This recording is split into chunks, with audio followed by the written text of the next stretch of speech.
zoom sur la ville de Fréjus. C'est l'un des objectifs du Front National. Vous y êtes allé, Nathalie, avec Yannick Fournigaud, et vous avez pu constater que le parti d'extrême droite pourrait bien profiter de la guerre fratricide qui se joue à droite. 3 candidats face au frontiste David Rachlin. La gauche, quant à elle, est unie derrière la socialiste Elsa Di Meo. Il est l'homme qui fait trembler la droite locale.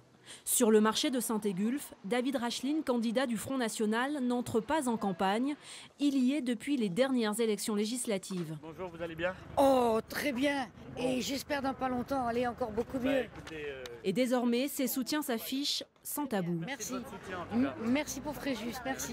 Il y a 10 ans, je commençais mon implantation locale. Aujourd'hui, je pense que nous sommes arrivés au terme de cette implantation, en quelque sorte. Les Fréjusiens nous font confiance, ils l'ont démontré aux différentes élections. Face à lui, la droite s'étripe. L'UMP a investi l'ancien adjoint au tourisme Philippe Mougin, soutenu par une figure locale, avec François Léotard, le 13. et dont le principal adversaire ne semble pas être le Front National. C'est une campagne effectivement assez vive, parce qu'il y a quand même, je veux dire, un affrontement, notamment avec le maire sortant. Le problème d'Eddie Brun, c'est qu'il est passé de la fonction de maire, c'est-à-dire représentant une population, à une fonction de monarque féodal, propriétaire de la ville. Quelques minutes plus tard, le maire sortant fait une arrivée remarquée. Venez me voir, les policiers. Parce qu'il y a un Roumain là-bas, qui est là-bas depuis ce matin, allongé. C'est pas sa place, il doit aller ailleurs. Condamné à 5 ans d'inéligibilité, il a fait appel et peut donc faire campagne. Non, mais tu peux rester avec moi, Philippe. Tu connais, mais tu ne le seras pas tant que je serai là, tu le sais.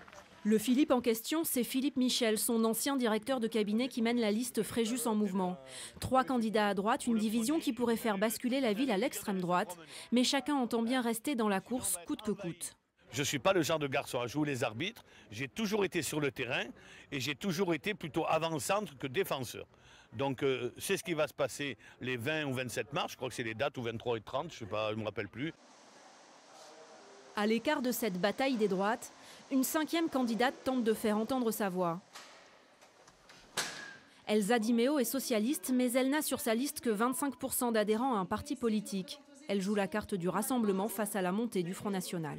Ce que je dis aux Fréjusiens, c'est faites le choix pour votre ville qu'elle rayonne demain. Ne faites pas le choix demain de la plonger un peu plus dans la pénombre ou dans l'obscurité. Si jamais vous avez besoin pour le jour du vote, n'hésitez pas, vous avez un numéro de téléphone, on peut venir vous chercher, vous amener voter. En choisissant de faire du porte-à-porte dans une HLM de Fréjus, la candidate socialiste vise ses électeurs potentiels. Son premier combat, c'est celui de l'abstention. Selon elle, l'une des clés du scrutin. Une campagne surprenante, donc Nathalie, à Fréjus, et les candidats ne sont pas là où on les attend. Non, en effet, exemple avec la socialiste Elsa Di Meo qu'on vient de voir dans le reportage. Regardez cette photo parue chez nos confrères de Var Matin et Nice Matin.